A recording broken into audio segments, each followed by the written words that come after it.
Pessoal, sejam bem-vindos ao último editorial do dia. Que tal a gente tentar encerrar esse editorial pelo menos com uma notícia mais ou menos boa? Porque até agora chegou bomba atrás de bomba, né? Vamos tentar encerrar com uma notícia razoável. Não vou nem dizer muito boa, vou dizer razoável aqui no nosso editorial. E a gente vai falar de muita coisa importante aqui.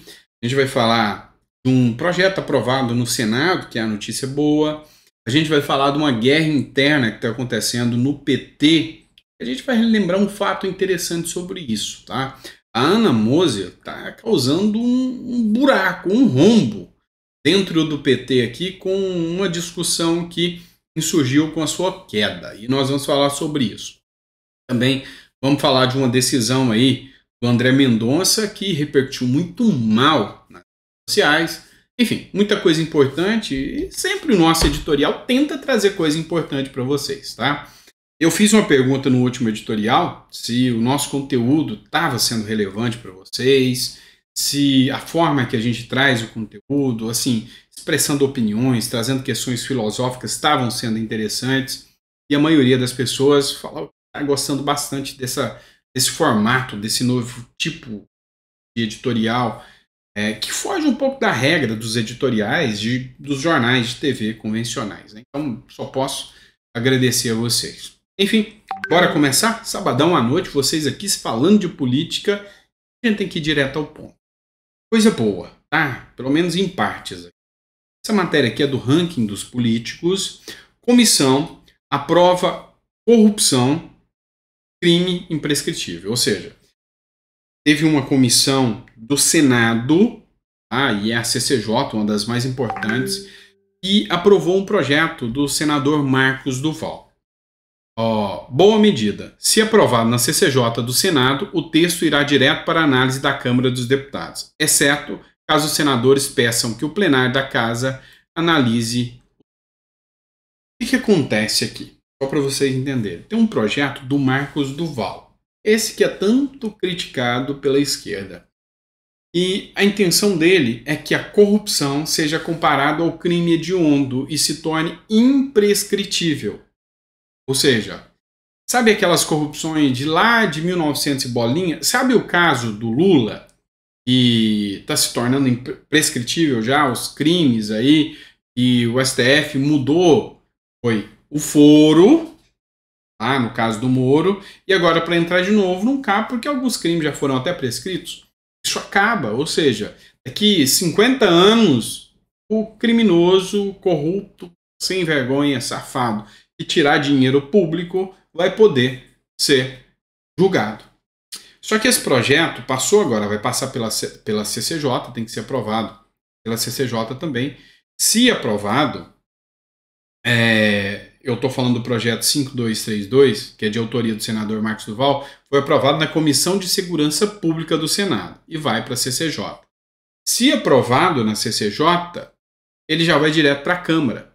Aí lá eles arquivam isso, né? Você sabe. Mas, se ninguém pedir recurso ou pedir que isso seja julgado em plenário, vai direto para a Câmara e é um projeto aprovado do Senado. Qual é a opinião do pessoal? É interessante a gente pegar a opinião do pessoal. O que o Orlando Costa escreveu? Quem manda sobre isso é o STF e o PT. Tudo vai ser como eles pensam. Assino embaixo, concordo em número, gênero e grau com Orlando. A Lívia Maier falou, é só ter um amigo que resolve no STF. Pois é. Olha só como eu posso dizer, o pessimismo do povo brasileiro em relação à justiça e à segurança brasileira. Quem irá investigar a corrupção do governo? Está tudo aparelhado. O brasileiro já entende. STF vendo isso e caindo na gargalhada e rindo. O José Fera Amorim escreveu, sem o PT no governo, já seria difícil passar tal proposta. Imagina com os amantes da corrupção no comando. Messias Amaral Júnior. Em qual mundo vocês vivem achando que políticos corruptos e juízes iníquos aprovarão tal medida? O brasileiro já não é bobo mais, né? Pois é. Vamos partir para a próxima pauta agora. Infelizmente, essa é a percepção, né? A falta de de esperança no Brasil vem crescente, vem, sabe, proliferando igual fungo. Essa falta de credibilidade que as instituições vêm passando para a população. E ainda dizem que é uma democracia. Pois é. Matéria da Revista Oeste. Ala do PT expõe divisões e fogo amigo no partido. Grupo defende Ana Moser e pede publicamente a cabeça de José Múcio, que é o ministro da Defesa, e Juscelino Filho, que é o ministro das Comunicações. A matéria foi escrita pelo Christian Costa. É interessante, tá? Vou usar outra matéria da Revista Oeste. Demitida por Lula, Ana Moser acusa a sociedade e a direita de diminuir as mulheres no governo. Quanta hipocrisia, né? A ex-ministra Ana Moser afirmou que mulheres do governo Luiz Inácio Lula da Silva são alvo desse assédio, essa violência, essa misoginia, que é uma característica da nossa sociedade. Ela deu entrevista pelo UOL News nessa sexta-feira. Todas as mulheres sofrem isso nessa gestão desde o início, especialmente da direita, diz a ex-atleta profissional. Existe essa estratégia de atacar, diminuir a credibilidade e a capacidade das mulheres. Quanto à diminuição de mulheres no governo Lula, por escolha própria do próprio Lula, Ana Moser demonstra compreensão. Não são decisões fáceis para o presidente, e relevou. Vocês entendem que passação do pano mais hipócrita? O Lula tinha o Múcio para tirar, tinha o Juscelino Filho, Márcio França saiu, colocou 2 homens brancos, inclusive que votaram contra o PT. Já caiu uma mulher do governo Lula. E aí, a culpa é da direita. É falta de cognição ou falta de moral? Um dos dois. Não tem como dizer que existe ou cognição ou moral numa fala dessa. E aí, essa ala do PT, que entende que o PT dá tiro fora o tempo todo, começa a questionar. Só que quando alguém do PT questiona o PT, ele é bombardeado. Vou te dar um exemplo. O Gregório do Vivier, que é um petista nato, um defensor ferrenho da esquerda e do Lula, comunista de iPhone, nítido. Ele questionou o Lula pela indicação do Zanin ao STF. Aí, ele quer fazer um movimento. Converse com elas, Lula. Ou seja, entendendo a misoginia do Lula, entendendo a falta de empatia com as mulheres, o Gregório do Vivier, que resolveu questionar o Lula, ele pediu que Lula faça uma reunião com juristas negras, mulheres, de preferência advindas da periferia, para fazer uma reunião e ouvi-las, para tomar uma definição e, entendendo o lado delas, indicar uma mulher negra para o STF. Sabe o que aconteceu com o Gregório do Vivier? Apoio, né? Não, o cara foi cancelado pela esquerda. Depois dizem que gados são os bolsonaristas. Para você ver, né? Aí, qualquer crítica ao Lula e à esquerda é como criticar um Deus, é como criticar o Santo Graal. Por quê? Porque a esquerda não quer que a direita volte. Quando uma mulher cai por causa de acordos políticos, a culpa é da direita. A culpa é da direita. Você tem noção de quão baixo essa gente joga?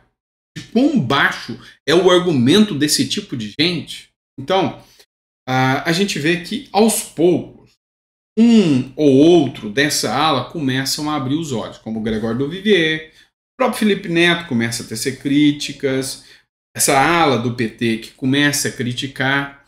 E aí, a gente tem que lembrar uma coisa. Lula entrou em 2002, passou a sua primeira gestão, aí veio o mensalão, e aí nessa distribuição de cargos, de favores e da gestão, da governabilidade petista, começou a ter essas rixas que a gente está vendo agora com a Ana Moser, começou lá atrás com o Dirceu, genuíno, Palocci, e deu no que deu. E aí deu a queda do PT, deu o impeachment da Dilma, mas começou com essa divergência. Então, assim, discutam mesmo. Coloquem para fora toda a sua indignação em relação ao PT. A gente gosta, tá? A gente gosta. Bora lá. Vamos falar de mais uma pauta agora e de uma crítica merecida aqui, tá? Olha só. O André Mendonça deu uma decisão que repercutiu pra caramba nas redes sociais. Com o aval de André Mendonça, o desembargador leva mulher escravizada de volta. Vítima estava em um abrigo desde junho. O desembargador de Santa Catarina, Jorge Luiz de Borba, acusado de manter Sônia Maria de Jesus em situação de escravidão doméstica por quase 40 anos, levou a trabalhadora de volta para a casa dele. Negra, surda, ela estava em um abrigo desde que havia sido resgatada em junho. A defesa e ministro do STF e STJ alegam que ela era da família, mas Sônia consta em lista de funcionárias do desembargador. Jorge tem afirmado que ela é filha afetiva e já chegou a prometer adotá-la. O que acontece aqui? Tá? Enquanto isso, faltou um detalhe aqui. Enquanto isso, a família biológica da vítima nunca deixou de procurá-la, sendo que sua mãe morreu, vendo frustrada a esperança de um dia encontrá-la. Os irmãos expressam o desejo de voltar ao convívio. Vamos entender o que é essa situação aqui, tá? O desembargador Jorge Luiz de Borba, ele é acusado de manter a Sônia, uma mulher negra e surda, como uma empregada da sua casa, que nunca recebeu um salário, morava num quartinho de fundo de empregado e era registrada como empregada. Estava lá no registro, junto com os demais empregados da casa, que tinham empregados. E aí, o Ministério do Trabalho falou que ela trabalhava em situação de escravidão mesmo, tá? E queria uma condenação do desembargador. O desembargador alegou que ela é uma filha adotiva, que há 40 anos ele já cuida dela desde pequena e há 40 anos a família cuida dela. E aí, ela que já é idosa já, tá, gente? E aí, ele entrou na justiça pedindo, uma vez que ela foi encaminhada para um abrigo, pedindo ao STF que deixe ela voltar para casa e que ele pretende até adotá-la. O André Mendonça deu a decisão e está sendo muito criticado por isso. Eu não posso dizer, porque eu não analisei as provas, eu não vi os fatos e eu não acredito na mídia. Só na narrativa da mídia. Eu não sei o caso, não sei o fato. Não sei as condições que essa mulher estava lá, não sei as condições que ela foi encaminhada para o abrigo, mas sei como que a justiça no Brasil funciona. E você? O que você pensa sobre esse caso? Ela deveria voltar para a casa dele ou deveria ficar no abrigo? O que você acha melhor? Será que o abrigo era melhor para ela? Não sei. Será que ela realmente estava numa situação análoga de escravo? Não sei. Tá? Sei que a justiça decidiu, o André Mendonça decidiu e ele vai levá-la de volta. Vamos falar de outro caso aqui, né? Outro caso, partindo agora para outra pauta. Vamos falar de Deltan Dallagnol, né? Essa matéria aqui é do jornal Brasil Sem Medo. Relator do TSE vota contra recurso de Deltan Dallagnol sobre cassação de seu mandato de deputado. O ministro do Tribunal Superior Eleitoral, Benedito Gonçalves, missão dada, missão cumprida, votou contra um recurso apresentado pela defesa do ex-deputado Deltan Dallagnol contra a cassação de seu mandato, determinado pela Corte no mês de maio. O julgamento iniciou à meia-noite de sexta-feira, de ontem, deve se estender até o dia 14. Tá? Olha só, vamos entender uma situação aqui. Vou colocar um comentário, eu gostei. Olha só.